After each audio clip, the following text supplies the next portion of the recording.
नमस्ते मित्रांनो, चांगलं चॅनलमध्ये आपलं स्वागत आहे. मित्रांनो, आज टीम इंडिया आणि न्यूझीलंड दरम्यान थर्ड ओडीआय मॅच खेळली जात होती.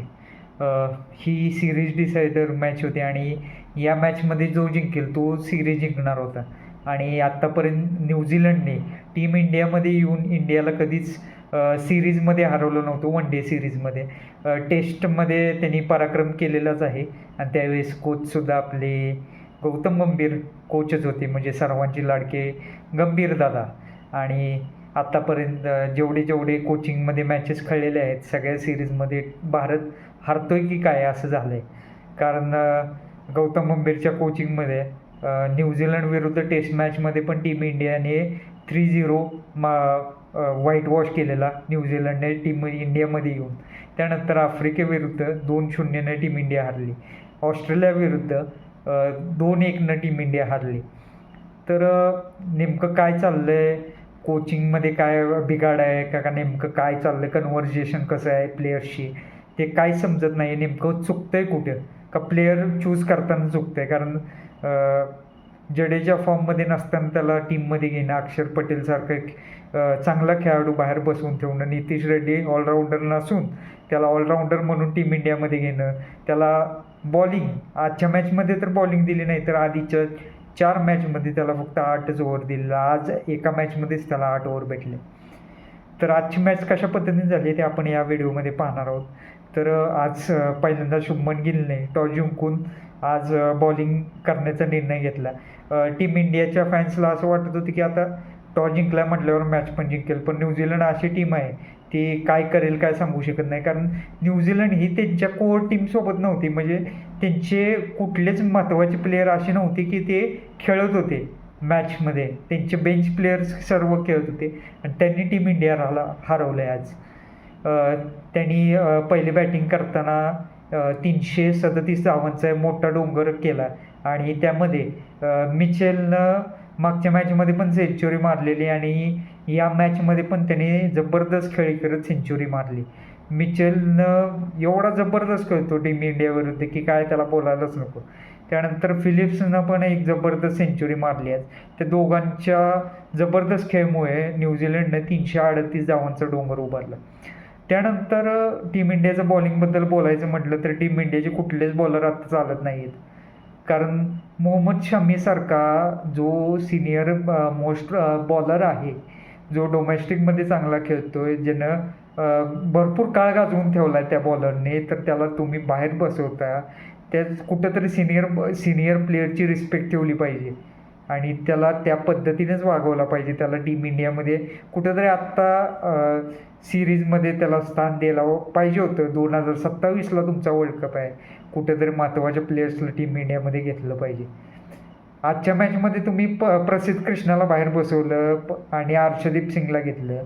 त्या अर्शदीप सिंगला तर नुसते स्क्वॉडमध्ये घेतात, त्याला मॅचमध्ये खेळवत नाही, काय नाही. आजच्या मॅचमध्ये खेळवलं, इम्पॅक्ट बघितला, 3 विकेट घेतल्या त्याने. हर्षित राणा चांगली बॉलिंग करतो पण रन्स भरपूर मारले त्याला, भरपूर न्यूझीलंडच्या प्लेयर्सनी धुतला. त्यानंतर कुलदीप यादवला मागच्या मॅचमध्ये एवढा मारलेला की कुलदीप यादवच्या 10 ओव्हर कंप्लीट करावं का नाही टीम इंडियाच्या जे शुभमन गिल कॅप्टन आहे त्याला कळालंच नाही. त्यानं फक्त 6 ओव्हर टाकले कुलदीप यादवनं. जडेजाची बॉलिंग अशी चालली आहे की जडेजाला मागच्या 6 मॅचमध्ये एकच विकेट घेतली. त्याची बॉलिंग पण दड होईना आणि बॅटिंग पण दड होईल. त्यानंतर मोहम्मद सिराजचे पण खात्यामध्ये विकेट नाही आहेत. अशा पद्धतीनं टीम इंडियाची म्हणजे कुठलाच बॉलर फॉर्ममध्ये नाही आहे आत्ता सध्या. आणि काय बॉलिंगबद्दल बोलायचं म्हणजे बोलायला शब्द नाहीत, अशी एवढी बेकार बॉलिंग चालली आहे टीम इंडियाची. त्यानंतर टीम इंडियाच्या बॅट्समनवर सर्व जबाबदारी होती. 339 रनांचा जबरदस्त डोंगर टीम इंडियाला पार करायचा होता आणि त्या ग्राउंडवर तेवढा चेस झालेला आणि जी आउटफील्ड होती ती फास्ट होती आणि चांगलं म्हणजे जे ग्राउंड आहे 6 सिटिंग ग्राउंड म्हटलं जातं आणि तिथे बाउंड्री जवळ असल्यामुळे 6 वगैरे भरपूर लागतात.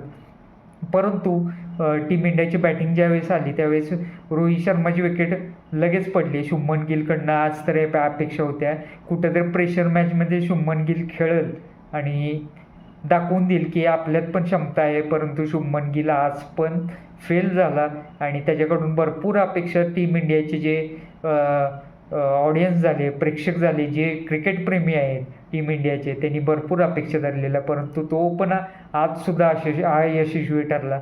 आणि बरं झालं त्याला T20 टीममध्ये वर्ल्ड कपच्या घेतला नाही. खरंच आभार मानलं पाहिजे गौतम गंभीरचं, कुठं तर प्रेक्षकांचं त्याने ऐकलं. त्यानंतर त्याची विकेट पडल्यानंतर श्रेयस अय्यर ग्राउंडवर आला. श्रेयस अय्यरची पण विकेट पडली. श्रेयस अय्यर आऊट झाल्यानंतर परत KL राहुलची पण विकेट पडली. 71वर 4 विकेट होत्या टीम इंडियाच्या. आणि विराट कोहली आणि नितीश रेड्डी क्रीजवर होते. त्या दोघांच्यात चांगली पार्टनरशिप झाली. नितीश रेड्डीनं चांगला खेळला आज, हाफ सेंचुरी केली त्याने. आणि परत नितीश रेड्डीची विकेट पडली. नितीश रेड्डीची विकेट पडल्यानंतर जडेजा स्ट्राईकवर आला. जडेजाची बॉलिंग पण बेकार चालली आहे, बॅटिंग पण एवढी बेकार चालली आहे की काय, त्याला फॉर्ममध्ये नसताना त्याला टीम इंडियामध्ये काय चान्स दिला जातो आहे काय माहीत. कारण भरपूर चांगले प्लेयर्स बाहेर बसलेले आहेत आणि त्यांना प्रतीक्षा आहे की टीम इंडियामध्ये आपलं पण स्थान कधीतरी शक्य होईल आणि कधीतरी टीम इंडियाच्या जर्सीमध्ये आपण दिसू. असे भरपूर पॅशनेट प्लेयर बाहेर बसलेले आहेत. तर जडेजा आऊट झाल्यानंतर विराट कोहलीवर भरपूर प्रेशर आलेलं. त्यानंतर हर्षित राणाला खरंच मानलं पाहिजे. त्याच्या आयुष्यातलं पहिलं अर्धशतक त्याने या मॅचमध्ये केलं. हाफ सेंचुरी केली आणि 4 बाउंड्री, 4 फोर्स आणि 4 सिक्स त्याने हर्षित राणानं त्या 50मध्ये केल्या. म्हणजे जवळपास नाही म्हटलं तर 24 आणि 16 40 रन त्याने बाउंड्रीच्या मार्फत केलं. जबरदस्त खेळत होता.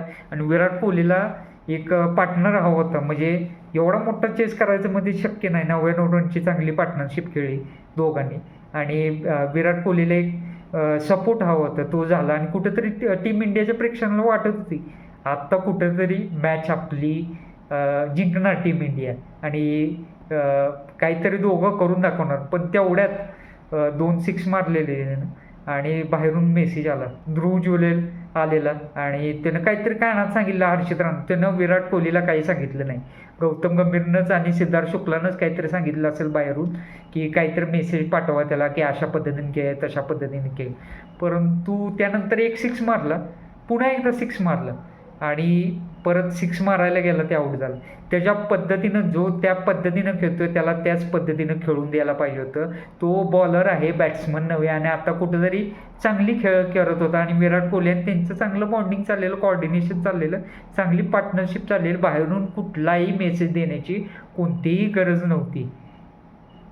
तुम्ही प्लेयर्सच्या मानसिक स्थितीशी खेळताय म्हणावं लागेल.